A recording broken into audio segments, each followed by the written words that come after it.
ఇప్పుడు ఈ ప్రపంచ స్థాయిలో ఒక అతిపెద్ద డిబేట్ అండి. వెనున్సులా యొక్క అధ్యక్షుడు మథూరో, ఇతన్ని అమెరికా వాళ్ళు పట్టుకున్నారు. అతని దేశంలోకి వెళ్ళి ఈ డెల్టా ఫోర్స్ పట్టుకొని అరెస్ట్ చేసి మళ్ళీ అమెరికాకు తీసుకొచ్చారు. న్యూయార్క్ కోర్టులో మీకు అతన్ని నిలబెట్టారు. జడ్జి గారు ప్రశ్నించారు, అతను చెప్పాల్సిన జవాబులు చెప్పాడు. సో మీకు వాదోపవాదాలు జరిగాయి. ఇవాళ ఈ డిబేట్ ఏమిటి అంటే, సరిగ్గా ఇదే పని భారత్ చెయ్యగలదా అంటే, మన రీసెర్చ్ అండ్ అనాలిసిస్ వింగ్ వీళ్ళు పాకిస్తాన్లోకి వెళ్ళి లష్కర్-ఈ తైబా యొక్క అధినేత హఫీజ్ సయ్యద్ ఇతనిని పట్టుకొని భారత్ తీసుకురాగలదా? ఇది మీకు పెద్ద లెవెల్లో జరుగుతున్న చర్చ. మరి మీకేమనిపిస్తుంది, ఇలా మనము చెయ్యగలమా?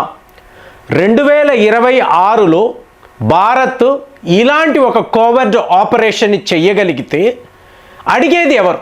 మనల్ని ప్రశ్నించేది ఎవరు? పెద్ద పెద్ద పొలిటికల్ పర్సనాలిటీస్. ఈ పని మీరు ఈజీగా చెయ్యగలరు కదా. రావాళ్ళు తలుచుకుంటే ఈ పని మీకు ఎంతసేపు? మీరు పాకిస్తాన్లోకి వెళతారు, వీళ్ళ నైట్కి నైట్ లిఫ్ట్ చేసి భారత్కి తీసుకువస్తారు. ఎందుకు మీరు చెయ్యరు? ఇది అడుగుతున్నారు. కానీ ఇక్కడ ఉన్న చిక్కులు, ఫస్ట్ థింగ్ అండి, రా అనబడే ఈ సంస్థ ఉంది చూసారా, ఇది ఒక ఇండిపెండెంట్ సంస్థ కాదండి. అంటే పొలిటికల్ బ్యాక్గ్రౌండ్ ఉండే ఒక ఆర్గనైజేషన్.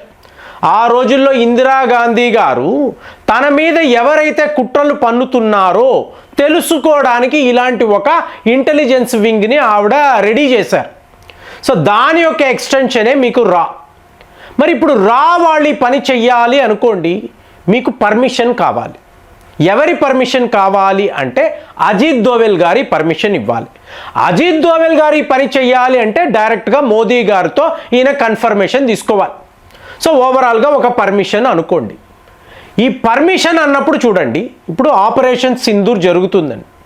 మోదీ గారు ఏం చేశారు, మన ఇండియన్ ఎయిర్ ఫోర్సు అలాగే ఇండియన్ ఆర్మీ, నేవీ, సో వీళ్ళ హెడ్స్ని పిలిచి, మీకు నేను టోటల్ ఫ్రీడమ్ ఇస్తున్నాను, టోటల్ పర్మిషన్ ఇస్తున్నాను, మీ ఇష్టానుసారం నిర్ణయాలు తీసుకోండి, మీరు ఈ తీవ్రవాదుల క్యాంపులను ఎలా డెస్ట్రాయ్ చేయాలనుకుంటున్నారో చెయ్యండి, అది మీ ఇష్టము. కానీ బ్యూటీ బట్ మీరు పాకిస్తాన్ యొక్క మిలిటరీ ఇన్స్టాలేషన్స్ వాటిని కదపకూడదు. ఒక చిన్నపాటి దాడి కూడా జరగకూడదు. అలాగే పిఓకేలో ఉండే గ్రామాలు, మహిళలు, పిల్లలు, వీళ్ళు ఎవరూ కూడా ఎక్కడ ఇబ్బంది పడకూడదు. మసీదుల మీద దాడులు ఇన్ని కండిషన్స్ చెప్పిన తరువాత ఒక కన్ఫ్యూషన్ ఉంటుంది కదా, మీరు ఎలాగా? ఇప్పుడు ఒక టెర్రర్ క్యాంపు ఉందండి, అందులో మహిళలు, పిల్లలు కూడా ఉండొచ్చు కదా. అప్పుడు మీరేం చేస్తారు? ఇప్పుడు ఇదే ఇజ్రాయెల్ని తీసుకున్నారు అనుకోండి, శాటిలైట్ ద్వారా వాళ్ళు ఒక హాస్పిటల్ని చూశారు. చూసినప్పుడు 4 హమాస్ తీవ్రవాదులు ఆ హాస్పిటల్లోకి వెళ్ళడాన్ని వీళ్ళు గమనించారు. వెంటనే ఏం జరిగిందండి, వరసపెట్టి బాంబు దాడులు. హాస్పిటల్ లోపల మీకు 200-300 మంది మీకు గాయాల పాలైన వాళ్ళు ఉన్నారు, పిల్లలు ఉన్నారు, మహిళలు ఉన్నారు.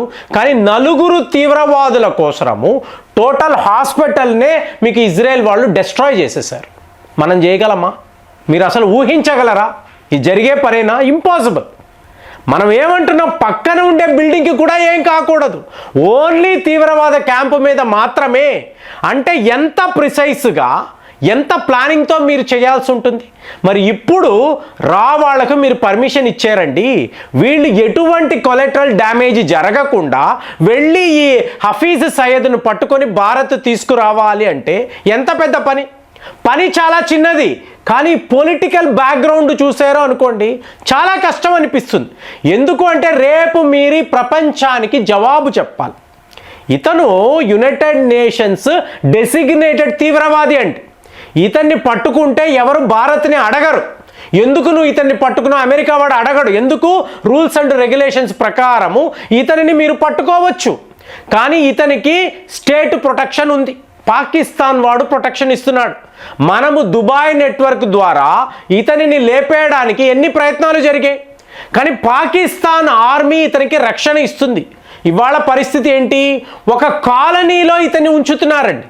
మీకు పోలీసు ఆర్మీ ప్రొటెక్షన్తో ఒక కాలనీలో, ఎందుకంటే ఇప్పుడు మనం డ్రోన్ దాడులు చేయాలి లేదా ఒక బ్రహ్మోస్ వాడాలి అనుకోండి, చుట్టుపక్కల ఉండే కాలనీలో నివసించే ప్రజలు వీళ్ళందరూ ఇబ్బందులు పడతారు కదా. కాబట్టి వాడి ప్రొటెక్షన్ కోసం ఒక కాలనీలో ఉంచుతున్నారు. అలాంటప్పుడు మనము చెయ్యబోతున్న 2026లో ఇలాంటి ఒక కోవిడ్ ఆపరేషన్ వాళ్ళు చేస్తే ఎలా ఉంటుంది అని అందరూ అడుగుతున్నారు. మరి ఇది జరగదు కదండి అంటే అలా కాదండి. మనము హయ్యెస్ట్ లెవెల్లో ఒక వ్యూహాన్ని రచించేమా అంటే ఎస్. ఇదంతా ఓపెన్గా ఎందుకు మాట్లాడుతున్నామంటే సైకాలజికల్ వార్ఫేర్. ఇప్పుడు నేను మాట్లాడుతున్న ఈ వీడియోని ఉర్దూలో వాళ్ళు ట్రాన్స్లేట్ చేసుకొని పాకిస్తాన్లో చూస్తే ఓహో ఇదే వీళ్ళు చెయ్యబోతున్నారు. ఆపగలిగితే మీరు ఆపుకోండి చెప్పాలండి. ఎందుకంటే వాళ్ళు కూడా ఇవాళ అలాగే తయారయ్యారు. అవును, మా తీవ్రవాదులు భారత్లోకి వస్తారు, వచ్చి వాళ్ళు ఇలాంటి విధ్వంసాన్ని సృష్టిస్తారు, మీరు ఆపగలరా? లేదు ఆపేము, లేదు మీ మీద యుద్ధము చేస్తామంటే మాకు అమెరికా సపోర్ట్ ఉంది కదా. సో డైరెక్ట్గా మమ్మల్ని ప్రొటెక్ట్ చేయడానికి అమెరికా అక్కడ రెడీగా ఉంది. సో వాళ్ళు ఛాలెంజ్ చేస్తున్నారు కాబట్టి ఇంత ఓపెన్గా మాట్లాడుతున్నారు. మరి మనం ఏం చెయ్యాలండి అంటే మనం ఏమీ కాదండి, ఈ రా ఏజెంట్లు పాకిస్తాన్లో ఉంటారు కదా, వీళ్ళు ఎక్కడికక్కడ డివైడ్ అండ్ రూల్ పాలసీ అని మాట్లాడతాం. అంటే మీకు పాకిస్తాన్లోనే మీరు ఒక రకమైన క్రైసిస్ను క్రియేట్ చేయాలి. అప్పుడు మీకు పిఓకే వద్ద ఉండే తీవ్రవాదులు భారత్ దాకా రాలేరు. మీకు పాకిస్తాన్లోనే ఈ తీవ్రవాదుల అవసరం ఉంటుంది. ఇంకా చెప్పాలి అంటే ఒక గొప్ప విషయం చెప్తాను చూడండి. ఇప్పుడు గాజా ఉంది కదండి, గాజాకు ప్రొటెక్షన్ ఇవ్వాలి పీస్ కీపింగ్ ఫోర్స్. ఎవరు అంటే పాకిస్తాన్ సైన్యాన్ని రమ్మనండి. ఇది ఇజ్రాయెల్ వాళ్ళు ఇచ్చిన ఆఫర్ అండి. ఇజ్రాయెల్ పాకిస్తాన్ బద్ధ శత్రువులు అయినా ఇజ్రాయెల్ వాళ్ళు ఏమంటున్నారు, పాకిస్తాన్ సైనికులు ఇక్కడికి రావచ్చు కదా, జీతాలు మేము ఇస్తాము. ఏది గాజాను కాపాడడానికి పాకిస్తాన్ ఆర్మీ కావాలి, జీతాలు ఇజ్రాయెల్ వాళ్ళు ఇస్తారు. ఇజ్రాయెల్ వాళ్ళకి డబ్బు ఎవరిస్తారు అనుకుంటున్నారు? మనం ఇస్తాం. సో భారత్ ఇజ్రాయెల్కి డబ్బుని పంపిస్తుంది. ఏంటంటే ఎందుకు అంటే అక్కడ ఉండే హమాస్ తీవ్రవాదులకి పాకిస్తాన్ ఆర్మీకి మధ్య ఒక మేజర్ కాన్ఫ్లిక్ట్ కావాలి. అంటే 2 వికెట్లు పడిపోయి.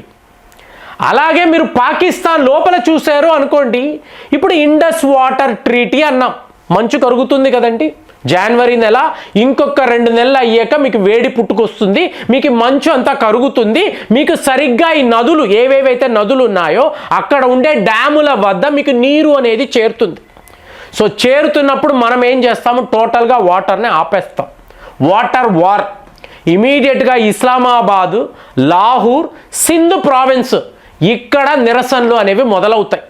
సో వాళ్ళు కొట్టుకు చేస్తూ ఉంటారు. ఇలాగ సింధు దేశ్ అని వీళ్ళు మాట్లాడతారు. ఇస్లామాబాద్ లాహూర్కి మధ్య పొలిటికల్గా చాలా పెద్ద గొడవలు జరుగుతూ ఉంటాయి. ఇంతలో ఇటువైపు ఉండే పిఓకే మేము భారత్తో కలిసిపోతామని వాళ్ళు గొడవలు మొదలు పెడతారు.